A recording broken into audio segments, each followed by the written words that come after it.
The telegram arrived on a Tuesday morning in June 1943. Martha stood in her kitchen, hands covered in flour from the bread she'd been eating, and stared at the words that would change everything. Her husband was gone.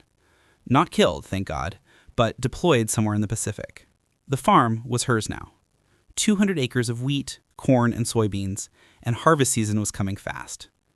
She looked out the window at the field stretching toward the horizon and felt something close to panic. How was one woman supposed to bring in a crop that size? Her sons were too young. Her neighbors' men were overseas too. The government kept saying every bushel mattered, that feeding the troops was just as important as fighting. But who was going to do the work? 3 weeks later, the army truck pulled up her dirt road, and 20 German prisoners of war climbed out. How does a Minnesota farm wife end up sharing her dinner table with the enemy? How do men who were shooting at American boys just months ago become the ones who save an American harvest? And what happens when the war ends and everyone has to figure out what those strange months actually meant? Before the prisoners arrived, most people in rural Minnesota had never seen a German soldier except in newsreels. The war felt distant, something happening on the other side of the world in places with names they couldn't pronounce. Sure, everyone knew someone who'd gone to fight, brothers, husbands, sons. But the actual enemy, that was abstract. Nazis were the bad guys in the papers, faceless and far away. The idea that they'd be living just down the road, working in the fields, eating at the same diners, it seemed impossible. But by 1943, the labor shortage was desperate. Farms across the Midwest were facing the same crisis, not enough men to work the land, and crops that couldn't wait. The government came up with a solution that sounded insane. Use prisoners of war.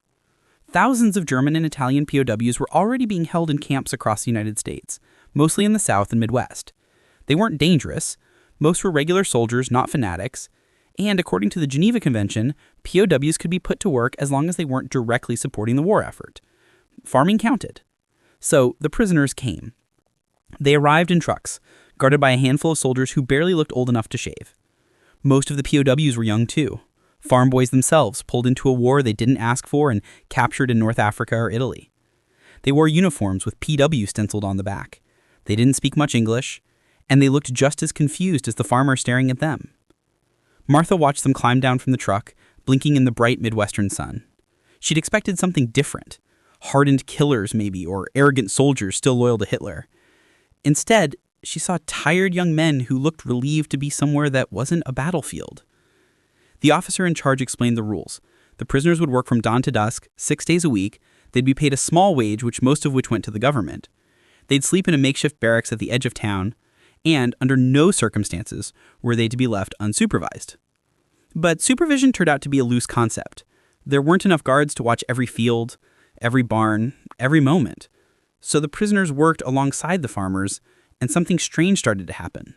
They were good at it. Really good. Many of them had grown up on farms in Germany. Wheat, dairy, vegetables. They knew how to fix a tractor, how to stack hay, how to time a harvest. Within days, they were keeping pace with the best workers Martha had ever seen. And they were polite, respectful even. They said please and thank you in broken English. They tipped their hats when Martha brought water out to the fields. One of them carved a wooden toy for her youngest son. Another fixed the broken fence gate that had been stuck for months. It was disorienting.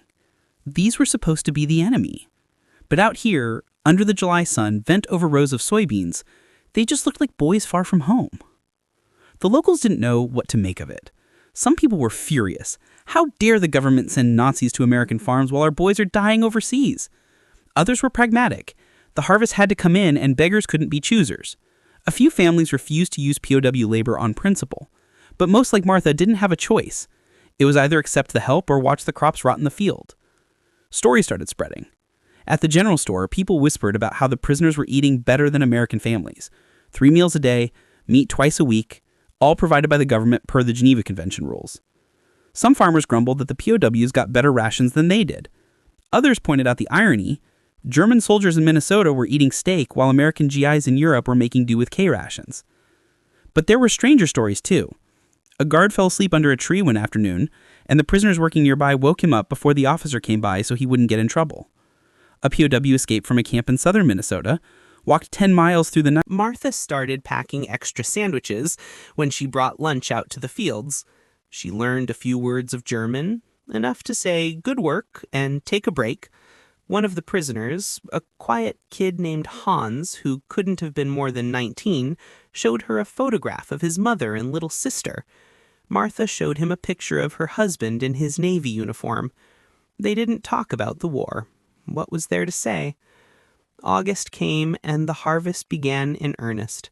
The prisoners worked 12-hour days, moving through the fields like a well-oiled machine. They sang sometimes, old German folk songs that drifted across the prairie at dusk. Martha found herself humming along to melodies she didn't understand. Her neighbors stopped by to see how she was managing, and more often than not, they'd find her working side by side with the POWs. Everyone focused on the same goal, bringing in the crop before the weather turned. By the time September rolled around, the fields were clear, the silos were full, the harvest was saved. And when the army truck came to take the prisoners back to the camp, something unexpected happened. Martha stood at the edge of her property and waved goodbye. A few of the prisoners waved back. Hans called out, "Danke," thank you. She nodded, unable to speak past the lump in her throat.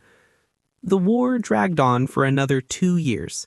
The prisoners kept coming back each season, spring planting, summer weeding, fall harvest. Some of them learned enough English to joke with the farmers. A few started dating local girls, which caused a scandal that rippled through the county.